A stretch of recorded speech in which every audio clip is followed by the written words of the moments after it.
Assalamualaikum warahmatullahi wabarakatuh. Jumpa lagi dengan Ibu pada materi bab 2 tentang perakitan komputer.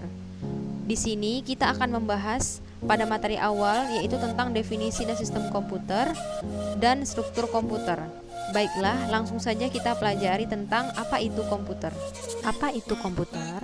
Istilah komputer diambil dari bahasa Latin dan bahasa Inggris, yaitu dalam bahasa Latin dibaca computare, sedangkan dalam bahasa Inggris dibaca to compute atau recon, di mana artinya adalah alat untuk menghitung. Lalu, pengertian komputer menurut buku Computer Today. Komputer adalah sistem elektronik untuk memanipulasi data dengan cepat dan tepat yang dirancang secara otomatis untuk menerima dan menyimpan data input, lalu menghasilkan output dengan pengawasan suatu instruksi-instruksi program.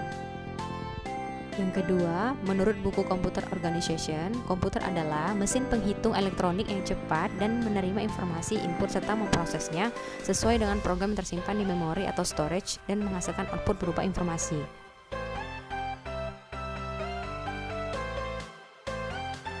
Lalu yang ketiga, menurut buku Instruction to the Computer, The Tool of Business, komputer adalah pemroses data yang dapat melakukan perhitungan yang besar dan cepat, seperti aritmatika dan logika, tanpa campur tangan manusia selama proses berlangsung.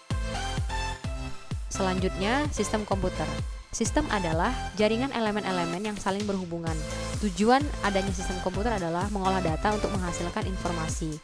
Elemen-elemen dari sistem komputer itu ada 3. Yang pertama hardware, software, dan brainware. Elemen komputer yang pertama hardware atau perangkat keras adalah peralatan di sistem komputer yang secara fisik terlihat dan dapat dipegang, contohnya monitor. Yang kedua software atau perangkat lunak adalah program yang berisi perintah-perintah untuk melakukan pengolahan data. Ada 3 bagian utama software, yaitu yang pertama, sistem operasi, contohnya Windows, yaitu sistem operasi yang kalian gunakan di laptop kalian sekarang. Yang kedua, bahasa pemrograman, contohnya Visual Basic. Yang ketiga, aplikasi, contohnya Microsoft Office, yaitu Office Word atau Excel yang kalian gunakan untuk pengetikan dalam pengerjaan tugas. Selanjutnya, elemen yang ketiga adalah brainware. Brainware adalah manusia yang terlibat dalam mengoperasikan serta mengatur sistem komputer.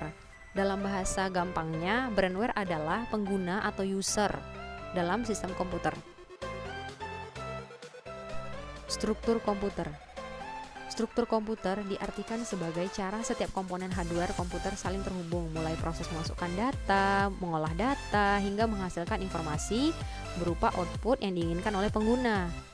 Langsung saja, di sini kalian bisa lihat terdapat susunan struktur komputer yang saling berkaitan. Dari setiap komponen tentunya memiliki fungsi yang berbeda-beda. Penjelasan lengkapnya akan dijelaskan pada pertemuan selanjutnya.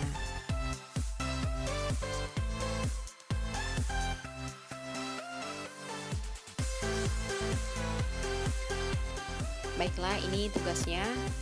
Tolong dikumpulkan tepat waktu, belajar dan disiplin dalam mengumpulkan tugas. Sampai jumpa di pertemuan